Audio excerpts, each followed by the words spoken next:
Welcome to B2B Bites, the big commerce B2B podcast where we dive into the world of manufacturing, distribution, and wholesale. Each episode, we bring you conversations with industry leaders and pioneers who are shaping the future of B2B commerce. Today's episode is a continuation of our conversation with Deirdre Peters from Boston Scientific. If you haven't already, be sure to check out episode 1, where it's packed full of insights that you will love. Here's episode 2. You talked about something early on that we haven't really touched upon, which is operational efficiency. And that's been almost bigger than the growth for us. What do I mean by that? Well, we have things like, a sales rep who's getting into more cases, which enables, more revenue growth. But the flip side of it, too, is that we're saving that rep time. If we're even saving them 5% of their day, that's a huge multiplied across a company with, almost 10,000 sales reps, that is a absolutely massive operational savings. And then that doesn't even hit upon the phone calls that we've saved coming into our customer care organization, both from a customer standpoint and from a sales rep perspective. So inquiries we get are, where's my order? Something's out of stock. What else should I replace it with? Where's my invoice? Can you send me tracking? I mean, that operational savings is amazing, but think about the difference in the customer's experience. To go from, I got to text my sales rep, can you get me tracking for this product? The sales rep is like, oh, you know what? Pulls over the side of the road, makes a phone call to sales support, gets a tracking number. And I don't know if you've looked at a tracking number recently, but they're like 1Z2586D3, et cetera, right? And so you've got to, copy that down, relay it to your customer, who then can actually go track it. It's a big kind of process for something that should be very simple. And so same thing with getting invoices, paying invoices, getting a packing slip, just even the littlest things. It has cut down our inquiries just by factors.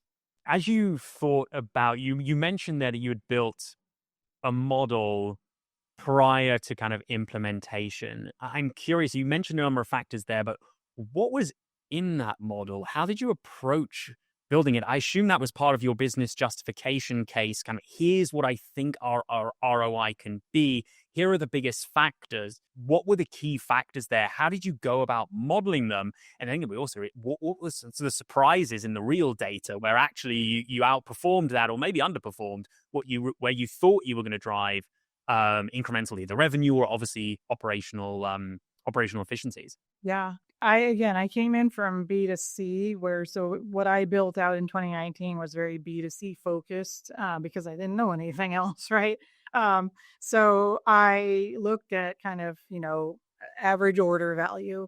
And I remember when I first got up to present that we're going to drive an increase in average order value, I remember 2 things happened. One, they were like, we don't use that terminology around here.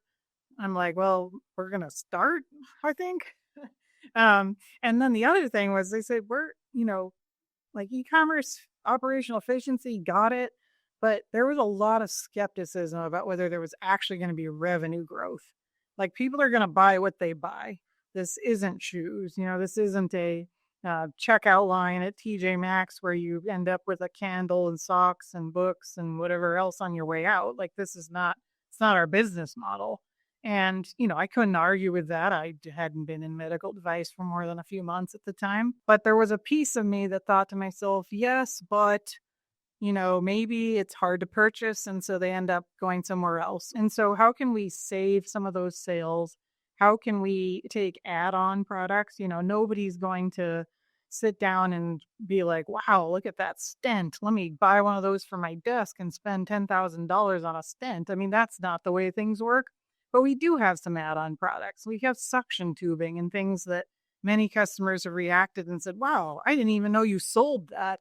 And I was able to just throw it on my order. I think, back in the kind of what I call my innocent B2B days where I thought I could just apply everything from B2C to B2B, it was a lot of average order value increase. It was a lot of back order ability to kind of suggest an alternative and things like that. It really wasn't very complicated. It was a pretty simple model that we actually maintain today, obviously with some actuals built in now, but revenue growth. And now we focus much more on operational efficiency. And you kind of mentioned a couple of those operational efficiency points around time given back to the sales team, customer service reps not having to answer questions about where's that order or probably, placing simple reorders. Have you quantified any of that? Is there any kind of quantification that you're able to kind of share to give folks an idea of what you've been able to achieve and what they might be able to gain as well?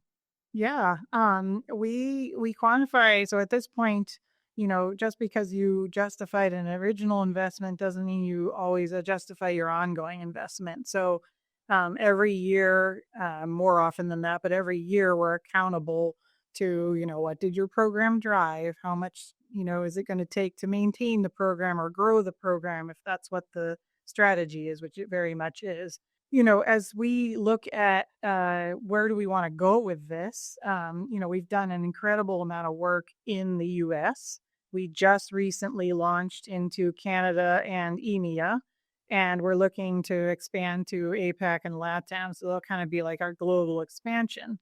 But as we do, every step of the way, we got to justify it. And so that comes back to numbers. So what we monitor, what we really put forward as the program kind of, what to be really proud of is definitely incremental revenue. And I mentioned that's around 16%. It translates to, hundreds of millions at this point. It's incredible and super proud of that.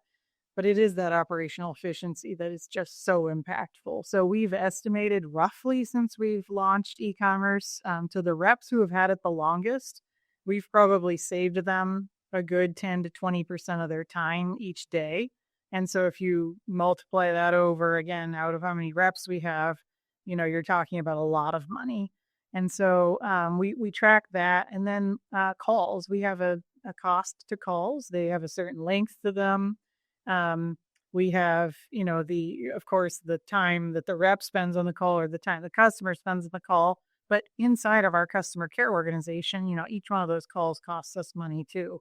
And so just being able to reduce that, even as our volume increases as a company, we've gone from the 11 billion when I started in 2019 to I think we're on track to hit around 20 billion this year and have lofty goals for later on.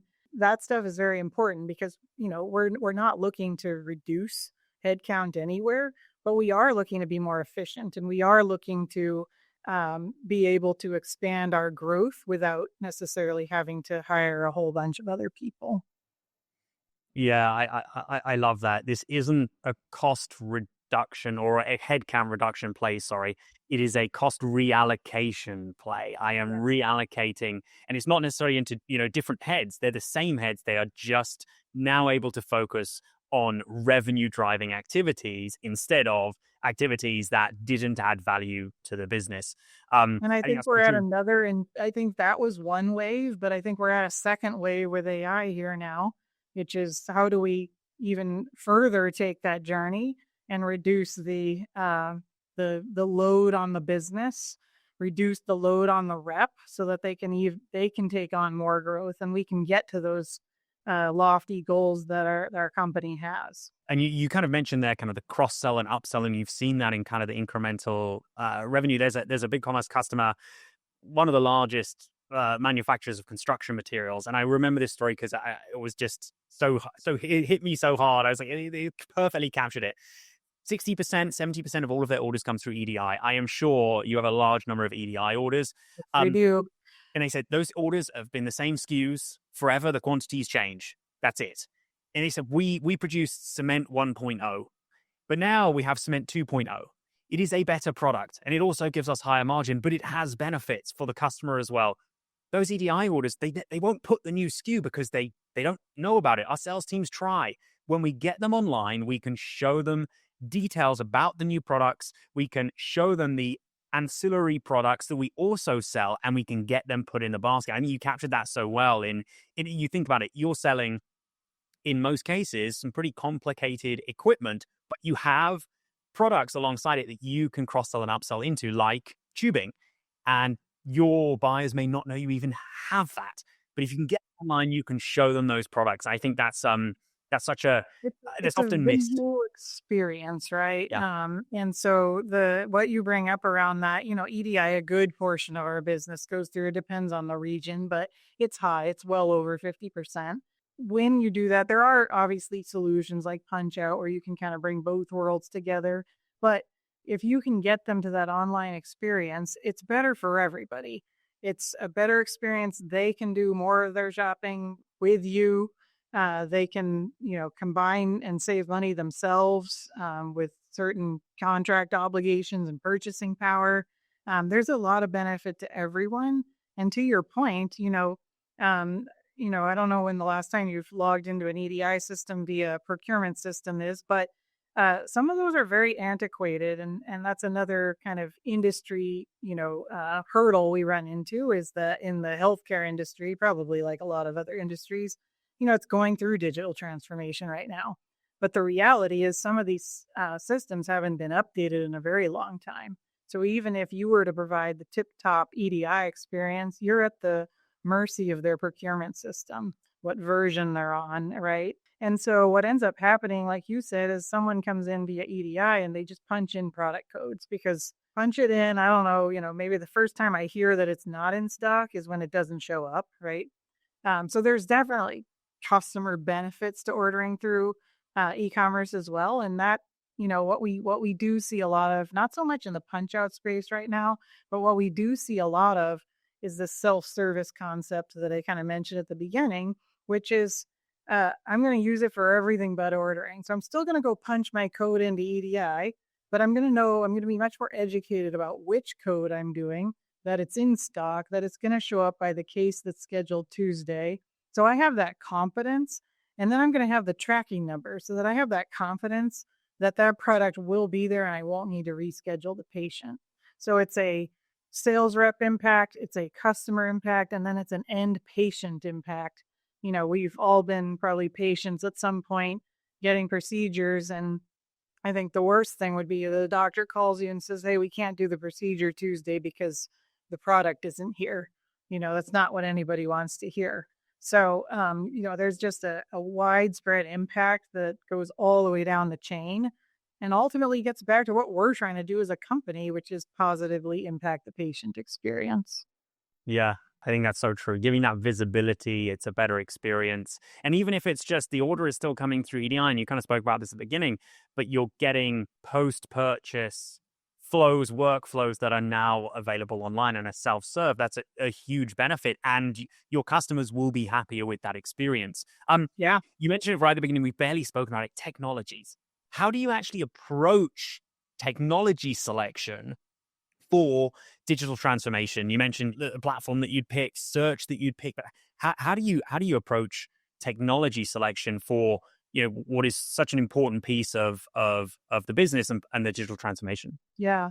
I think on this, the reason I'm passionate about this subject is that, I have enough technical background to be a little dangerous, maybe, but I'm not a technical person. And I think so often there's a fear that, oh my gosh, I've got to go pick technology, but I'm not a technical person. And I think that, just like many things in life, it's really about problem solving. And so the biggest thing for me when I look at technology, first thing is it needs to come from a need. So often I see people saying, I purchased this technology. Now, where can I use it? And we really try to do the opposite of that here, which is to say, all right, what is the problem we're trying to solve? And then, most often technology will be the solution. Sometimes not. Sometimes it's business process change. But when it is technology that's going to impact it, it's important to choose the right provider, right?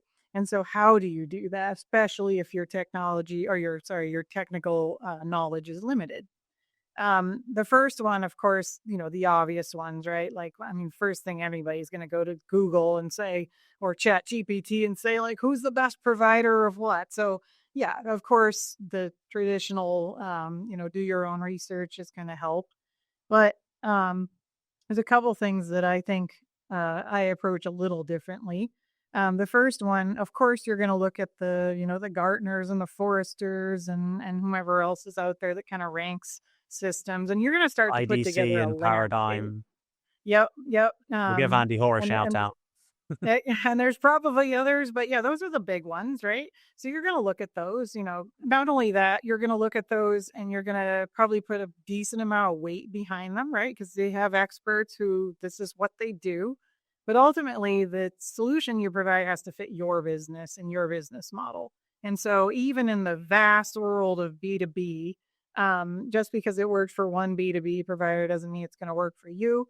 Healthcare is pretty complex and so potentially comes with complex needs.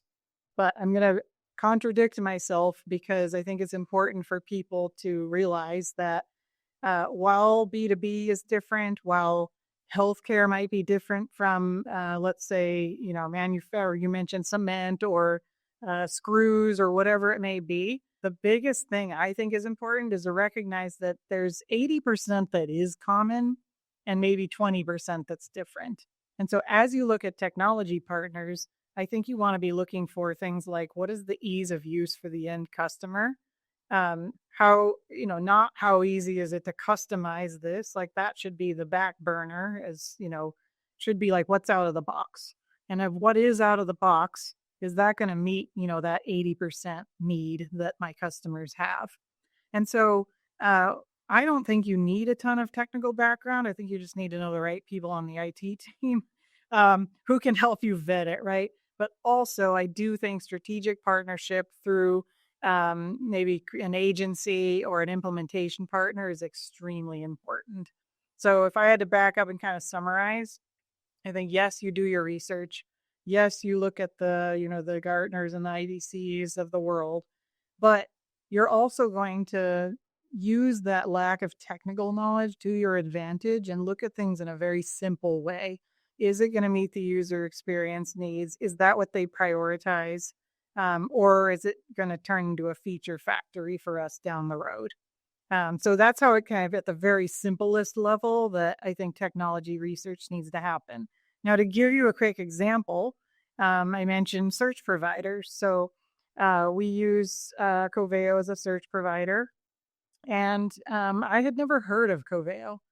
But what I did know was that we had a search problem. And so what ended up happening is soon after launch of our e-commerce site, we heard this is amazing, this is life-changing, blah, blah, blah, all the great things. But they also started coming at us and saying, like, search is really, they probably used more choice words, but it's tough.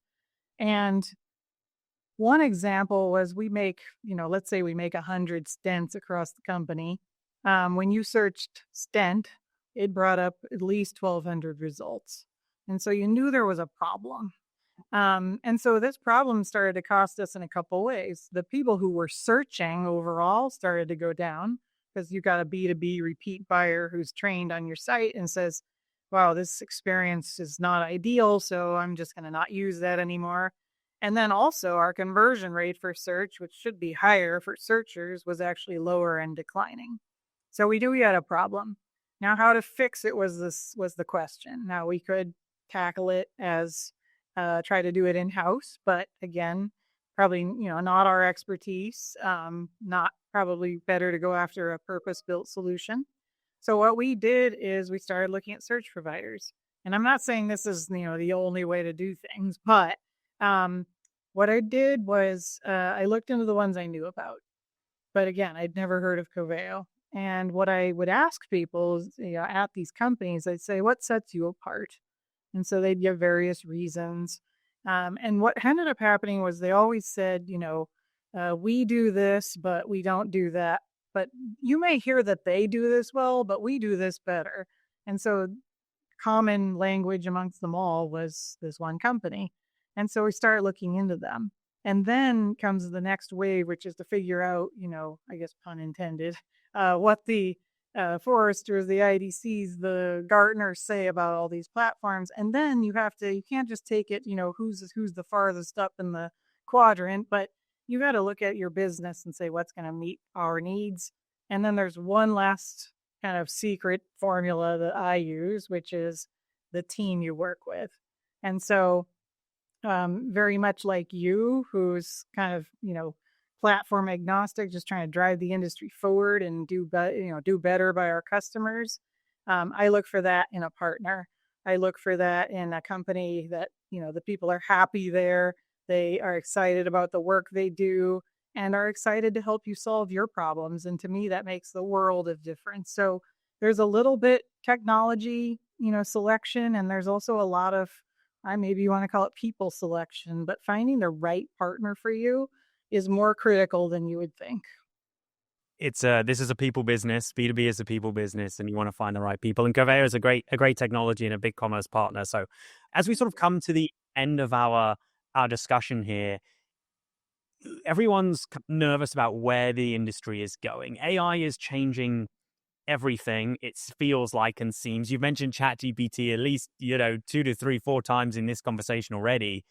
Where do you see the industry going, and how are you preparing for the future and whatever that future holds?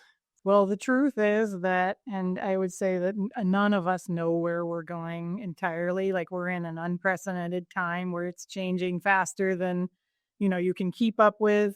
Ultimately, it's going to come back to the ones that keep up the best are going to be the ones who go back to what problem am I trying to solve. If you think of our, consumer base, whether let's say they're a procurement manager sitting in a hospital and they are responsible for ordering, they are also a human and they have a life outside of work and they're being influenced by all the different experiences around them. So you can't, in this case, you cannot look at just B2B. You've got to look outside of there and say, what are the macro trends and what is that going to mean for the industry? Now, ultimately, my predictions are that we're going to, the traditional e-commerce storefront is probably eventually going to die away. People don't, even now, people don't want to go click here, click there, and go look for something. They don't even really want to use search anymore. They are traditionally, at least, they want to go and ask questions. So tell me which, products I should use for this procedure. Tell me, which products are compatible with this laser that I bought. And, where's the manual? They don't want to go searching for things. And so already you see kind of this concept of moving towards a, all inclusive, what used to be kind of looked at as a chat bot. But ultimately, I don't think, I don't know that people are going to even want to come to your site anymore. So how do you adjust to that, right? Is it going to be through things like ChatGPT and whatever else arises over the next year or two? I have a strong feeling it will be. And I think we're going to start seeing that in the consumer, if we aren't already seeing it in the consumer world, where people go to ChatGPT and say, hey, I want to order a part for this, can you make that happen? And so we're going to have to figure out how to work with that. We're going to have to figure out how to power our e-commerce experience and get our engines hooked up to where the customers are interacting. Now, will healthcare jump there immediately? Maybe not. But again, you go back to the person that's ordering for the hospital, very much, ChatGPT is part of their lives at this point. So long-winded way of saying, I think that we're going to see an absolute revolution in the experience, and it's not going to look anything like it does today over the next 1 to 2 years. I think you're spot on. At our last product and engineering offsite, I put up a slide and it said, the B2B buyer portal is dead. And then ... not quite. It's got some Not legs just left. yet. Not just yet, but I think you're right. In a couple of years, I think we will see the death of this sort of B2B e-commerce experience. And I actually think from an AI perspective, I think B2B is going to be far ahead of where B2C is, because to your point, this is really, it's transactional. It is about meeting a requirement. Experience isn't as important. It's about efficiency. Whereas if you're buying a pair of Nike shoes, you want a nice experience. I want to feel good about this, whereas I don't need to feel good about the stint I'm purchasing. It needs to be the right product at the right time for the right price and delivered on the doorstep when I need it. Deirdre, this conversation has been incredible. I think we could probably keep going for another hour or two, but we are coming right up to the end. Deirdre, thank you so much for joining us today on B2B Bites. I think the audience is going to learn so much from your experience. We'll have to have you back on again to continue that conversation into what on earth is the future gonna look like. But for now, just thank you so much for joining us and sharing all of your insights. Absolutely. It has been my absolute pleasure to be on. I really admire the work you guys are doing at Big Commerce. I think you're changing the industry. I've kept up with the news lately. You guys are making a lot of really cool technology investments and announcements. And so just keep doing what you're doing. It's awesome to watch from the sidelines.